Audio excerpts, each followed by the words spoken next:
The devastation wrought by the Los Angeles wildfires is, for most of us, unimaginable. But it's what residents in Pacific Palisades were forced to contemplate as they began to return to the charred remains of their homes today. Robert met two women who, remarkably, were able to find comfort in even the most awful of circumstances. Their resilience is astonishing. But as Sarah and Gail begin to think about how to rebuild their lives, the homes of thousands more Californians remain in dire threat. Well, almost 100 separate wildfires are now raging, according to the state's fire department, with at least 10,000 buildings destroyed so far. 5 major fires are still burning, despite the best efforts of firefighters, including a new one, the Kenneth Fire, which started in the past 24 hours. The 2 largest, at Pacific Palisades and at Eaton, remain largely out of control. One town in the suburbs of Los Angeles has come to symbolize the overwhelming scale of the destruction. Neighborhoods in Pacific Palisades have simply been erased. One of these homes was this picture-perfect, all-American house belonging to Sarah, an engineer and mother of 5. Here there were the happiest of family memories. Sarah took me back to 14634 Besta Boulevard. This is home. This is home. Or what is left of it. Lives forever changed. But still, Sarah can find empathy for others. Where do you draw that resilience and strength from? From God, from Jesus, and family, friends, faith. But you've compared it to the Blitz in London? I imagine when I see chimneys like this, it reminds you of pictures of cities having been bombed in the war. I only can imagine what they were going through. We had warning. You can imagine then you don't even have the warning. We are blessed. Private security cameras in the town captured the ferocity of the fire,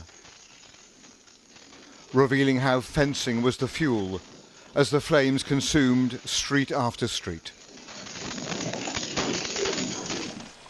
But it didn't destroy everything. A few streets from Sarah, we met Gail, who has managed to retrieve and open the safe where she kept her jewelry. I'm not rich or famous, I'm a nurse. Her pearls are charred and blackened, but then a moment of joy. And look at that, it's still, oh my goodness, it's still shiny. Look at it. Amid all of the scorched devastation here, there's a shiny wedding ring. It's shiny. This is my wedding ring that I was actually married with. This is his wedding ring. This is my grandmother's wedding ring.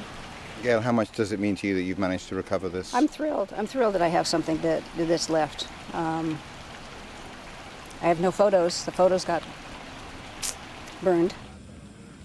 A few miles up the coast is Malibu, where the fires have destroyed some of the most expensive beach properties in America. Among homeowners here is Paris Hilton, who posted this video on social media as she viewed the remnants of her house. But this is not primarily a story of the ultra-wealthy, but of women like Sarah, who have lost so much, and Gail taking comfort in what can be recovered. And Robert is still in Pacific Palisades for us tonight. I mean, amazing resilience that you heard from those 2 women, Robert, but big concerns ahead of this weekend. And with a curfew in place, fresh concerns about security.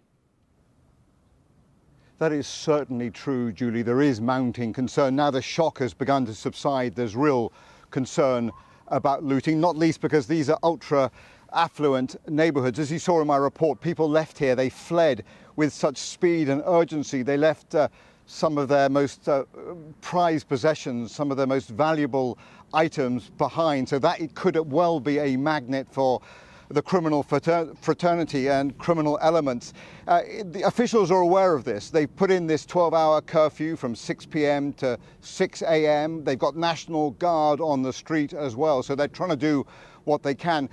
The other issue here is about insurance companies, whether they're going to be able to cope, even survive the tsunami of claims that are coming their way. You know, we've spoken on this programme before, Julie, about how much disdain there is in America for healthcare insurance companies. Well, close behind that is the disdain for property insurance. I just met, walking down the street here, an architect who lives here who was in tears, feeling that there is around the corner a complete kind of systems failure, a political failure, that redevelopers, politicians and the insurance companies are going to destroy this community just as much as the wildfires did. And talking about wildfires, you know, there's growing concern that the wind is going to pick up over the weekend. So look, the crisis in Southern California is not over. It's merely entering a new phase.